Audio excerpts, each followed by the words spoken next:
Plaza Podcast.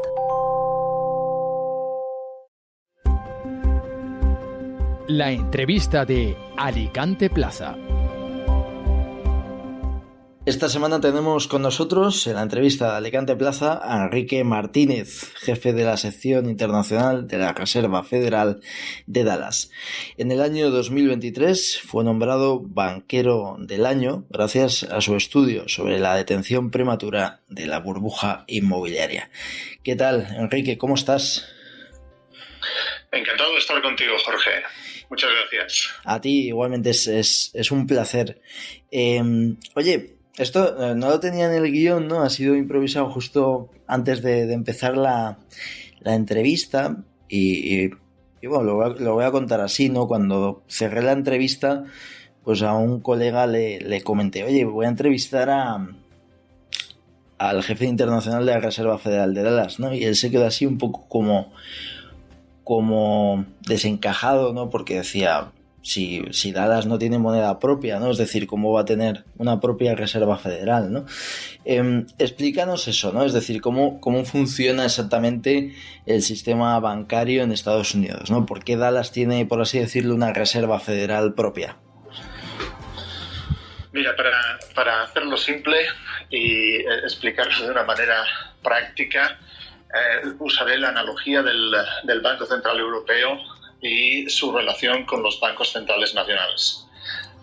Todos ellos forman parte de la conducción de la política monetaria en la zona euro. Todos ellos contribuyen a fijar la política monetaria en la zona euro, pero hay una sede central en Frankfurt, la de la Reserva Federal está en Washington, y cada uno de los Estados miembros en la Unión Monetaria contribuye un gobernador del Banco Central que tiene voz en las decisiones de política monetaria y que tiene responsabilidades en su jurisdicción para la supervisión bancaria y este tipo de cosas. Pues en Estados Unidos, cuando crearon la Reserva Federal en 1913, les pareció que había demasiados estados para tener un equivalente a un banco central en cada uno de ellos, y lo que hicieron es crear 12 distritos o 12 regiones en el país.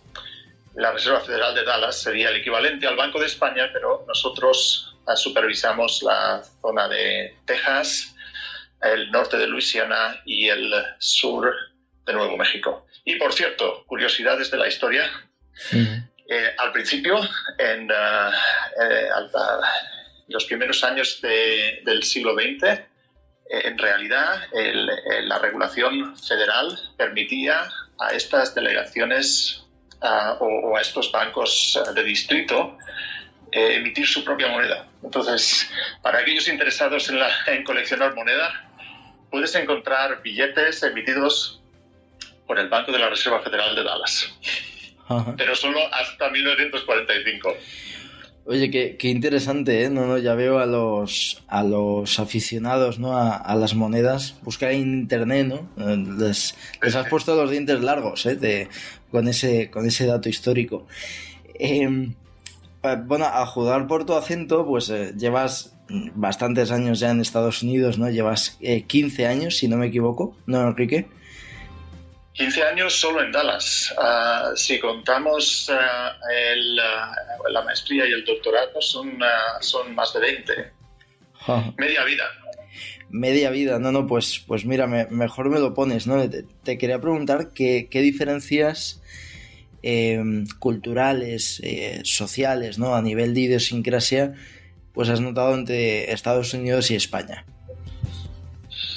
Mira, Jorge, aquí hay mucha tela que cortar y podríamos hablar de las diferencias dentro de Estados Unidos porque he tenido oportunidad de pasarme por diferentes partes del país. Pero me voy a concentrar en Texas, que es donde he pasado la mayor parte de mi vida en Estados Unidos. Aquí hay elementos culturales que nos van a sonar muy familiares. Hay una presencia hispana muy potente. De hecho, los hispanos son aproximadamente el 40 o algo más del 40% de la población. Es el grupo étnico más numeroso en Texas en particular, pero en el distrito de Dallas también. Entonces hay elementos culturales próximos, el lenguaje, obviamente, y algunas otras temas culturales. Pero una de las cosas que yo he notado con la población angloparlante es, en particular en Texas, y que me sigue sorprendiendo después de tantos años, es que son muy amigables, amistosos, pero no de la manera en que estoy acostumbrado en España o que estaba acostumbrado en España. Es el tipo de personas que te va a hacer grandes halagos, pero no esperes que te invite a su casa a tomar café. No esperes una cierta proximidad en el trato hasta que no has desarrollado una relación muy consolidada con ellos. Es una, por describirlo de alguna manera, es gente que exteriormente son muy amistosos, pero en realidad mantienen una distancia personal que les hace bastante fríos. Y esto es un problema para muchos extranjeros, no solo lo fue para mí, porque es difícil al principio hacer amigos y hacer buenos amigos. Cuesta meterse en esos círculos. Esa es una de las diferencias que yo te marcaría, porque es una de las que a mí más me sigue impactando. No, qué curioso, ahí ligar tiene que ser complicado, ¿no? Porque a lo mejor alguien dices, oye, creo que he ligado, pero a lo mejor es eso, es amable, pero luego no te invita a una cita, ¿no? Es curioso, ¿no? Permíteme esa broma. No, sí, tienes toda la razón. Es un problema. Y es un problema también porque hay cosas que... mira, hablando de estos temas más afectuosos, por ejemplo, yo llego aquí a Novelda y un par de besos a todo el mundo para saludar sin ningún problema. Y se te ocurre hacer eso en Estados Unidos, porque, vamos, te van a mirar muy raro si lo haces. Pero por darte un poco de ánimo, o darle un poco de ánimo a los potenciales alicantinos que quieran visitar Texas en busca de amores, por alguna razón el acento español hablando en inglés les parece muy exótico. Así que sí. ahí tienes un punto de entrada. Sí, no está todo perdido, ¿no? No está todo perdido. El otro día, tomando un café, me dijiste que en España tendíamos un poco a simplificar a Estados Unidos, ¿no? Es decir, en Estados Unidos son así, asán, y ya está, ¿no? O sea, y decías que era todo como más complejo, ¿no? Y que en cada estado, pues a nivel político, ¿no? Lo comentábamos, pues había gente que tenía pues ideas que no era todo tan simple como a lo mejor puede ser en España, y en España ya es complejo de por sí. Veamos la situación, por ejemplo, en Cataluña, ¿no? Y la división o los regionalismos que hay en España, ¿no? Y que en Estados Unidos pues eso se agravaba, no teniendo en cuenta además que es 5 veces España, ¿no? ¿Por qué crees que tendemos a simplificar a Estados Unidos? Mira, yo creo que en parte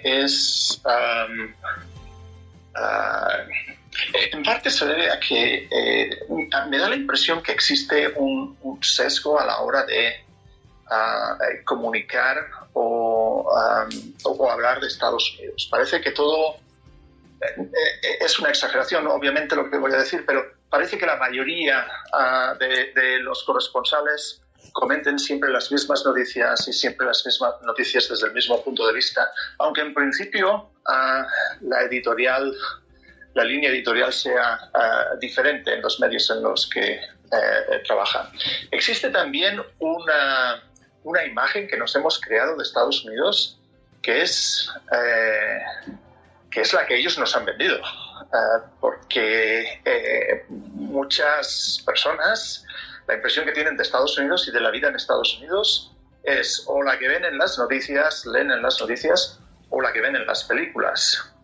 Y hay toda una realidad que no que desconocen o que nadie les ha contado. Fíjate que hay programas en España que me hacen mucha gracia, como estos de Viajeros por el Mundo, todos estos programas similares, que me da la impresión que te dan una visión del país mucho más compleja y diversa de lo que quizá se desprendería, ya te digo, de leer el periódico o de ver la televisión, simplemente. Y luego pienso que, o me da la impresión que es un tema de comodidad. Nos hemos hecho unos esquemas mentales sobre qué pensamos de Estados Unidos y tenemos la tendencia natural a filtrar la información en función de si es consistente con esos esquemas mentales o no. Y la visión que tenemos en España de Estados Unidos es un poco limitada. Y yo te diría que es casi una caricatura de lo que complejo que es el país. Por ejemplo, yo te digo, cada vez que le digo a la gente, bueno, yo trabajo en Texas. Bueno, entonces irás con sombrero de cowboy, ¿no? Sí, hay gente que va con sombrero de cowboy y hay gente que son muy diferentes. Texas no es el lejano oeste de las películas, si es que alguna vez lo fue. Es una realidad mucho más compleja y la verdad creo que uno de los cambios más importantes que tienes cuando empiezas a conocer este país es precisamente te das cuenta de lo mucho que te habías perdido y de lo rico, diverso e interesante que es el país. Uh-huh. Ahora que te he hecho esta pregunta, ¿no? Y justo que has dicho tú eso de la caricatura, ¿cuál fue tu experiencia de los 4 años en los que gobernó Donald Trump, ¿no? Porque aquí desde España parece que es como el demonio, es un dictador que usa la democracia. Sí que es verdad que hay determinados episodios como el asalto al Capitolio y tal, ¿no? Pues que dan un poco la impresión, visto desde fuera, pues que sí que tiene determinados sesgos, ¿no? Pero ¿cómo fueron los 4 años de Donald Trump al frente de la Casa Blanca? Mira, esto me da pie muy brevemente a decirte una cosa también, hablando de caricaturas de Estados Unidos. Nosotros tendemos a trasladar los esquemas mentales de cómo funciona el sistema político español a Estados Unidos y pensamos que es igual, y no lo es. Estados Unidos tiene un sistema político muy diferente en muchos aspectos al español. Uno de ellos, que es muy difícil de entender aquí, es que este concepto de las listas cerradas y lo que significa pertenecer a un partido político es muy diferente en Estados Unidos. En Estados Unidos tú puedes tener gente como Donald Trump presentándose a presidente y ganando las elecciones como republicano, y sin embargo en su mismo partido gente con la misma etiqueta de republicano que son diametralmente opuestos. El tipo que es un republicano en Texas tiene algunas cosas en común con el tipo que es un republicano en Connecticut, pero otras muchas que es diferente. Entonces, ese es el primer punto. El sistema norteamericano es un sistema presidencialista. Esto quiere decir que el tipo que sale elegido como presidente no tiene necesariamente el respaldo del automático del Congreso y el Senado, como ocurre en España, que al final, a fin de cuentas, el que elige al presidente del gobierno es es el Congreso.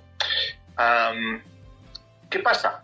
Que durante esos 4 años, presidente fue Trump, pero las mayorías en el Congreso y en el Senado no eran favorables a algunas de sus políticas más radicales. Y de hecho, el tipo hizo algunas reformas bastante razonables, como la reforma impositiva de 2017. Y estas se combinan con otras que son más bien populistas, como la guerra comercial con China. El problema no es tanto lo que ocurrió, el problema es lo que vino al final de su mandato. Y al final de su mandato ocurrieron dos cosas que básicamente han terminado de sellar la reputación en la mente de una gran parte del electorado americano, la reputación de Trump. Una es la pandemia y cómo se lidió con la pandemia.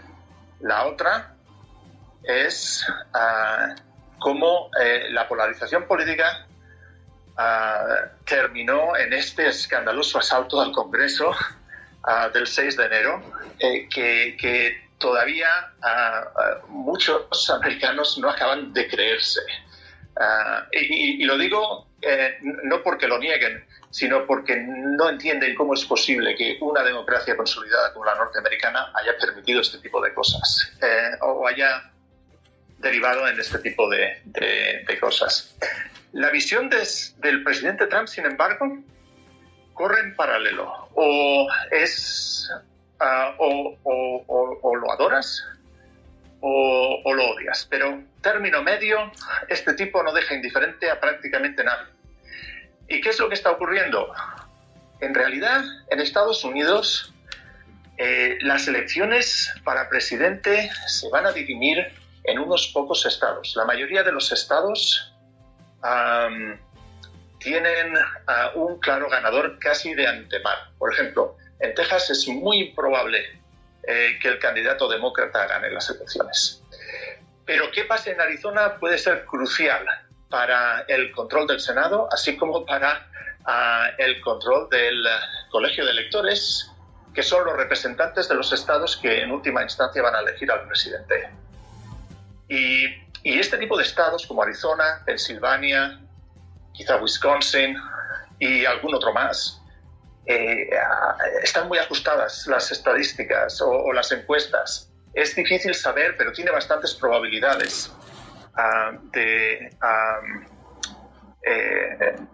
salir elegido por lo que sabemos ahora mismo. ¿Por qué? Pues la verdad es porque la mayoría de estos estados son estados con o bien una población rural importante o bien estados donde donde tradicionalmente han tenido una base industrial importante que se ha visto muy afectada por procesos de deslocalización que trasladaban la producción de la factoría de, digamos, Scranton, Pensilvania, a México o a China.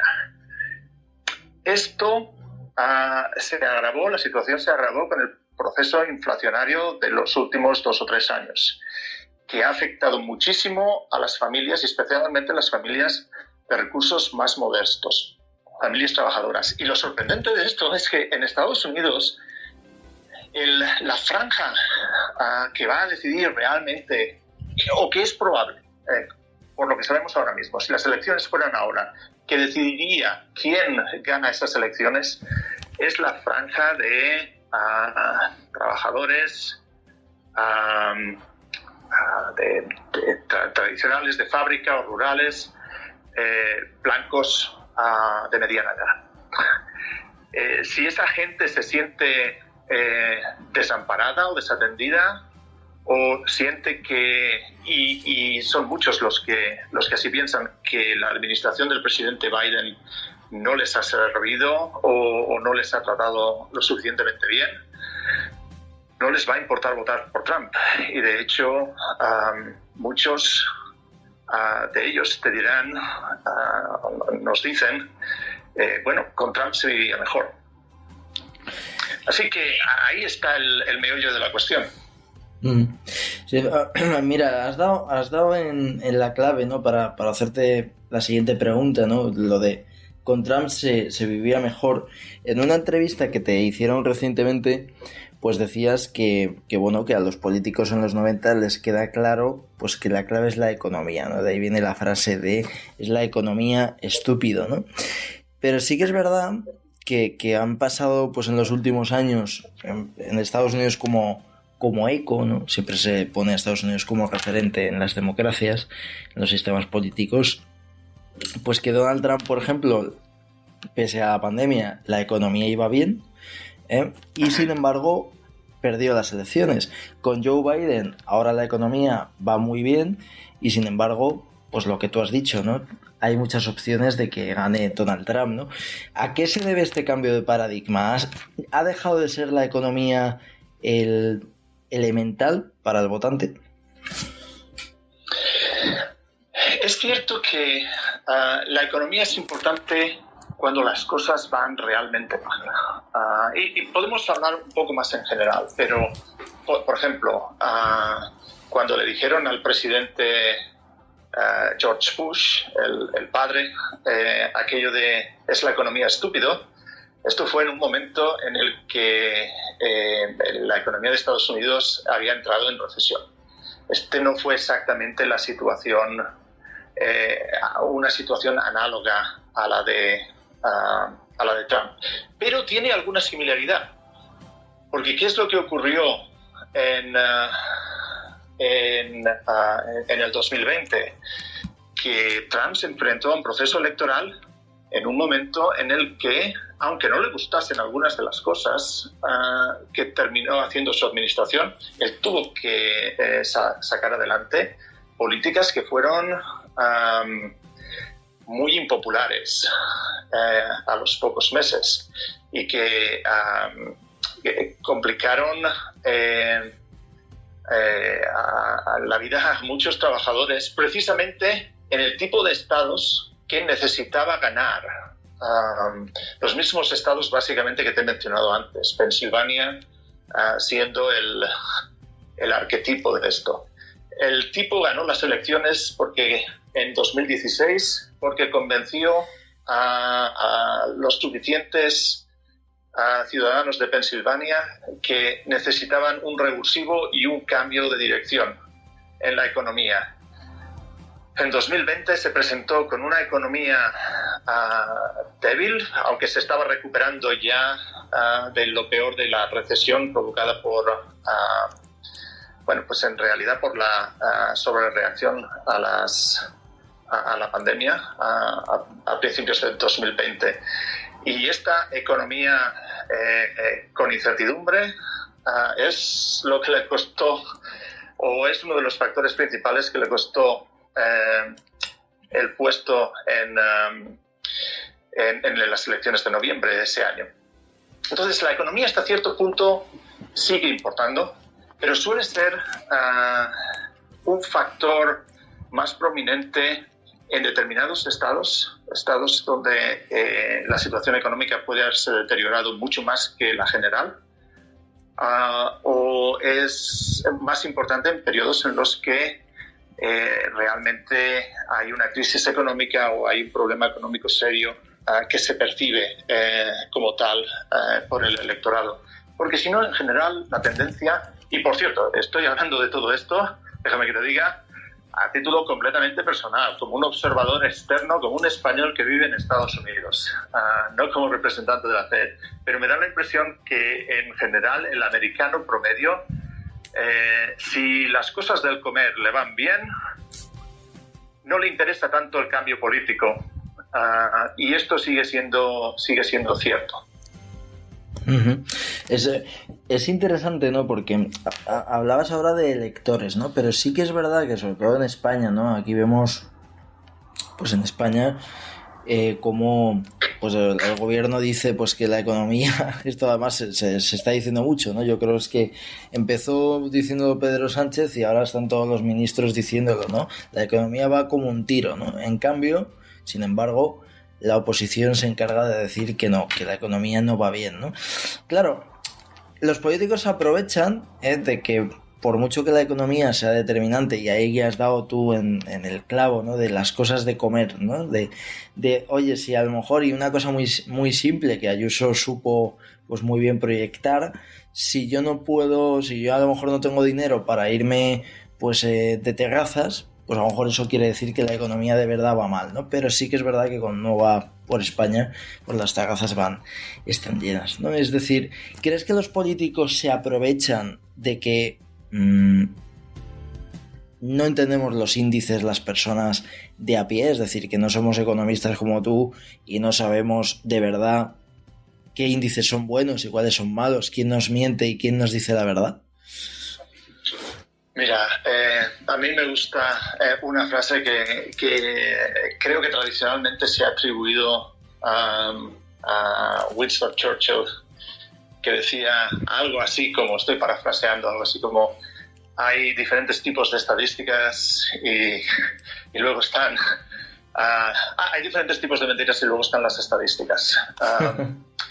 Que viene a decir que una de las maneras más comunes en las que nos engañamos a nosotros mismos es a través de las estadísticas. Y esa idea, que espero no haber desvirtuado demasiado al contarla, me sigue pareciendo relevante. Porque los mismos datos estadísticos se pueden interpretar de diferentes maneras o se pueden presentar de diferentes maneras. Y es necesario un cierto conocimiento, quizá económico, si se trata de estadísticas económicas, pero de otro tipo para traducirlo a la realidad y para distinguir qué es lo que hay de cierto en el argumento de cada una de las partes. Porque obviamente, hablando del caso español, se puede hacer un argumento razonable diciendo que el crecimiento económico del país, o al menos el previsto para este año, es quizá uno de los más fuertes de la Unión Europea, lo cual no significa mucho porque la Unión Europea está pasando un momento complicado económicamente, y esto es lo que tienden a argumentar los políticos que quieren presentar una alternativa. ¿Qué pasa? Que en realidad me da la impresión, al menos esto es lo que observamos en Estados Unidos, y creo que el principio es lo suficientemente general que aplica a España, que cuando no se conocen bien este tipo de conceptos, o bien el que está convencido de una serie de ideas acepta un particular punto de vista, dado que no tiene necesariamente el tipo de conocimiento para refutarlo, o el tipo que es más moderado tiende a fijarse en las cosas que le afectan más directamente. Por ejemplo, que nos dicen que el desempleo es muy elevado en España, que es el de los más elevados de Europa, o el más elevado de Europa.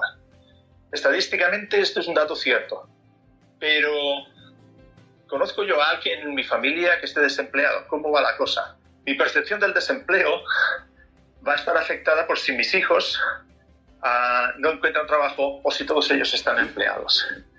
Si todos ellos están empleados, es probable que la impresión que tenga es que, bueno, sí, pero las cosas no son tan malas. Y al contrario, si estoy experimentando o estoy viendo en mis propias carnes los estragos del desempleo. Entonces ahí es donde se genera una desconexión entre individuos y familias. La desconexión se produce porque las experiencias individuales pueden ser muy diferentes. Y hay gente que tenderá a ser más optimista con los mismos datos simplemente porque su situación personal es mejor que la del promedio, mientras que otros van a ser más pesimistas. Los políticos van a intentar hacer argumentos lo más razonables posibles para llevar a ascuas a su lado. Yo lo que recomendaría a todo el mundo es, infórmese lo mejor posible. Porque los políticos están vendiendo una idea y no es necesariamente la que uno quiera comprar, o no es necesariamente la única perspectiva o la única manera de ver los datos de los que nos están hablando. Comentabas la situación económica de la Unión Europea, ¿no? De que no pasa por su mejor momento, ¿no? ¿Por qué Estados Unidos, dejando a un lado, evidentemente, los rasgos históricos, ¿no? De las guerras mundiales en las que entró, ¿no? En algunas ocasiones sospechosamente autoprovocado, ¿no? Como fue el caso de Pearl Harbor, ¿no? Que se le acusa siempre esa leyenda, ¿no? De que en ese portaaviones no había prácticamente oficiales y demás, ¿no? Ese sería otro tema, ¿no?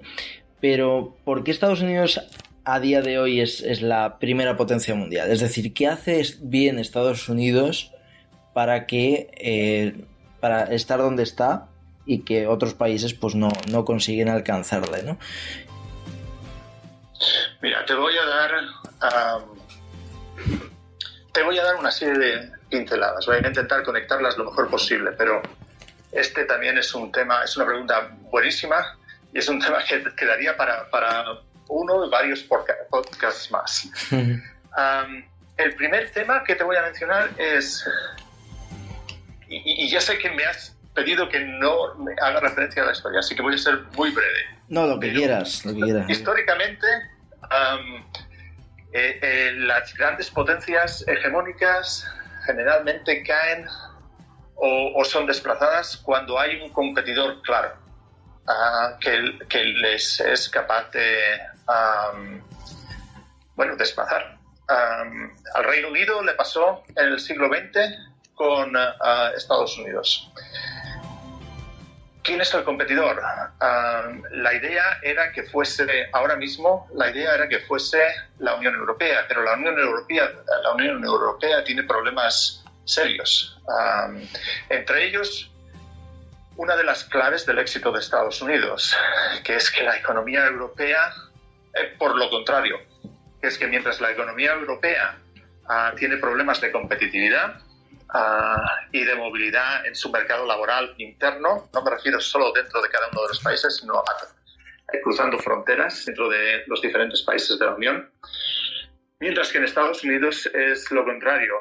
Las cifras de productividad siguen siendo muy robustas y esto permite a la economía estadounidense seguir creciendo a un ritmo sostenido a largo plazo, por encima de lo que del potencial que tiene ahora mismo la Unión Europea.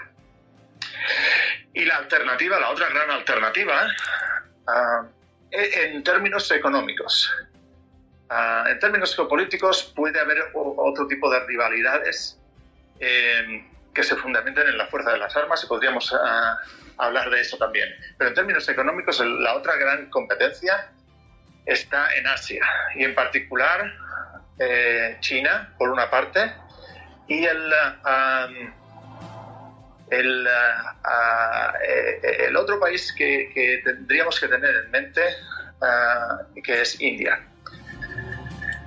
Pero en realidad ninguno de los dos países, incluso la economía china que ha estado creciendo a unos ritmos impresionantes, ha alcanzado más que niveles de desarrollo económico o de bienestar, debería decir, económico, comparables a los que tenía el ciudadano promedio estadounidense hace décadas. Están todavía muy por detrás, a pesar de que, claro, al ser una economía con más de 1 billón, con una población de más de 1 billón, pues el tamaño de su economía haya crecido sustancialmente. Entonces, el gran rival o los grandes rivales económicos para Estados Unidos probablemente llegarán quizá en el entorno asiático más que en el entorno atlántico. Pero no a corto plazo. Ese tipo de economías son todavía muy cerradas, es muy difícil mover capitales dentro y fuera de países como China. tienen problemas estructurales muy serios, como por ejemplo el hecho de que en los próximos 50 años aproximadamente se espera que la población china se reduzca en un 25%. Esto es una reducción masiva o muy grande de la fuerza productiva china, y está teniendo problemas para...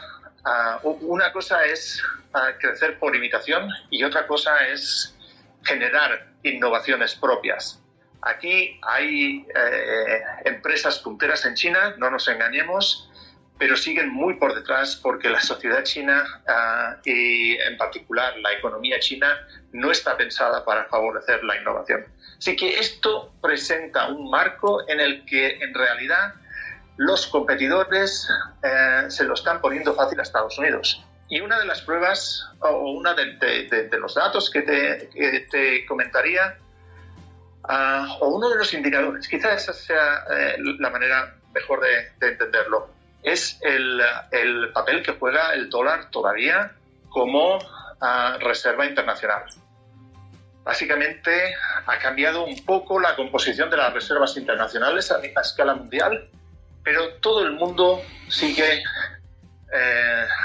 tomando al dólar como referencia. Y esto es una indicación de que en la actualidad realmente no existe gran competencia que desplace en lo económico al gigante americano. Uh-huh. En España ha pasado, bueno, ya he comentado al principio, ¿no?, que eres experto en el mercado inmobiliario. En España hay una pregunta, ¿no?, que a mí la verdad que me quitaba el sueño, ¿no?, y que me inquieta bastante.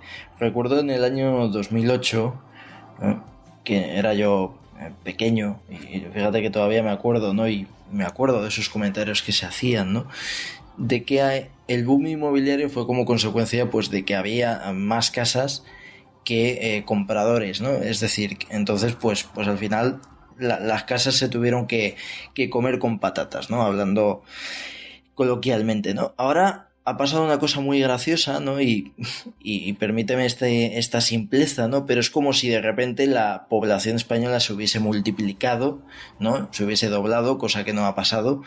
Y esas casas que antes estaban vacías ahora están ocupadas, ¿no? Porque hay una falta de vivienda considerable. De hecho, se necesitan casi, bueno, más de 50.000 casas, pues, para paliar, pues, esta falta de vivienda que hay, ¿no? ¿Cómo hemos llegado hasta aquí? Es curioso que en tan poco tiempo, ¿no?, relativamente, pues se pase de un extremo al otro, ¿no? Sí, no, tienes razón. El mercado inmobiliario es fascinante y, bueno, he seguido este mercado durante muchos años, así que me alegra que te fijes en este tipo de cuestiones. Pero es fascinante realmente lo que ocurre. Una de las características de este mercado es que, al contrario que muchos otros bienes y servicios, en la mayoría de los casos la vivienda no es exportable. Esto es, tú puedes construir una casa en Novelda y tener exceso de producción, que uso el ejemplo de Novelda porque yo soy de aquí, pero donde la demanda es fuerte es en Madrid. Y en Madrid no se construyen las suficientes casas. Entonces, sobre el papel, hay casas que están sin usar o que están desocupadas, pero en realidad hay una carencia estructural de casas donde la demanda es más fuerte. Bueno, ¿por qué te cuento esto?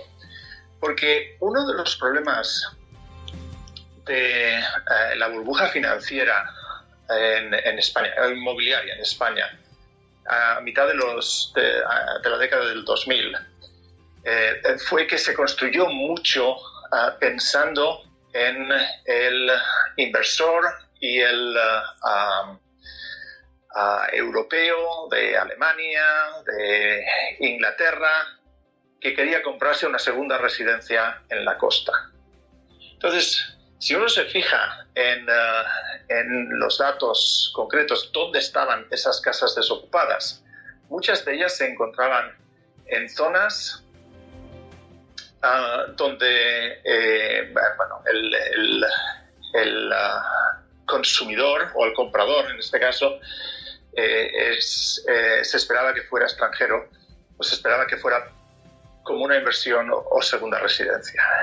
Ese tipo de comportamiento tiene una naturaleza en parte especulativa, y esto es lo que nosotros intentamos determinar, hasta qué punto los precios se sostenían simplemente porque el inversor pensaba que podía revender esas casas.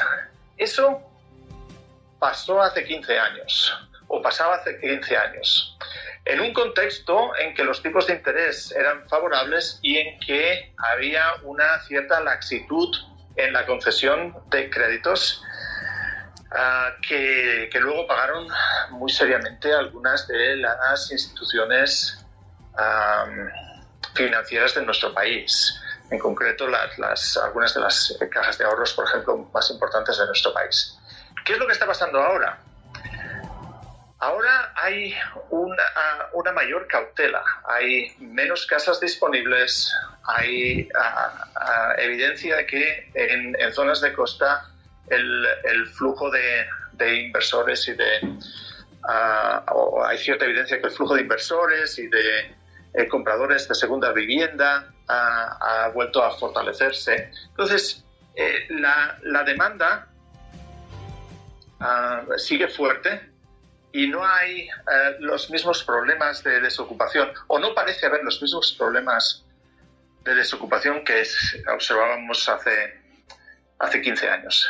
Pero en las zonas donde la demanda es más fuerte, especialmente en las zonas urbanas, grandes capitales, que siguen atrayendo mucha población, es una de las causas, por ejemplo, o uno de los síntomas de lo que llamamos la España vaciada, que mucha gente se marcha del pueblo a buscar oportunidades en las grandes capitales.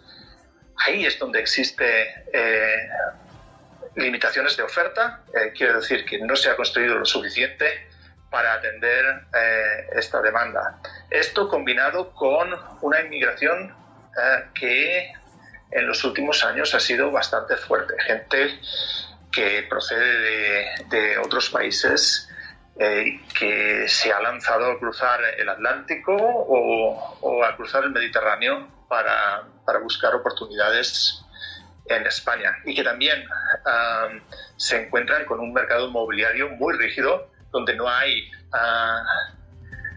gran flexibilidad para ajustar la oferta, al menos a corto plazo. Y yo creo que ahí es donde está el gran problema. ¿Cómo se lidia con estas grandes urbes que terminan dominando el paisaje de España y que por temas orográficos o regulatorios van a tener una capacidad limitada de expandirse? Uh-huh.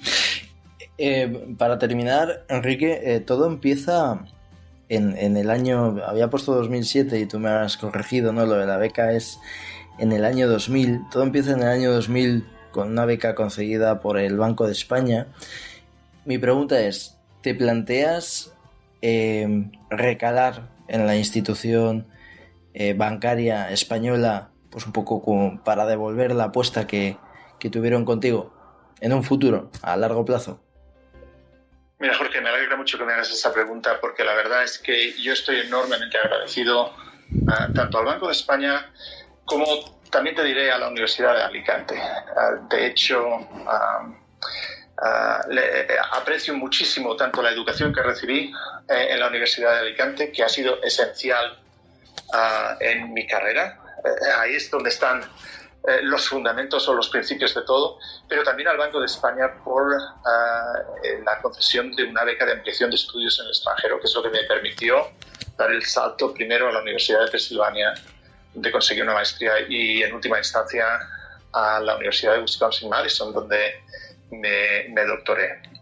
Mi carrera empezó con ellos, con su apoyo, y incluso aunque no hubiera sido así, para mí es atractivo a medio plazo el poder regresar a España, incluso a corto plazo si fuera posible, y poder contribuir a una institución tan importante en el sistema financiero español y en el sistema financiero europeo como el Banco de España sería un culmen para mi carrera. Y desde luego que me encantaría poder regresar en alguna capacidad al Banco de España o poder ir en algún momento al Banco de España. Pues que así sea, Enrique, y nada, hoy ha sido un placer tenerte con nosotros aquí en el podcast. A ti, Jorge, encantado. Ya sabes dónde encontrarme si quieres si tienes alguna otra pregunta o quisieras que participara en algún otro podcast. Muchísimas gracias a ti y a la audiencia. Gracias a ti, Enrique. Un abrazo muy fuerte.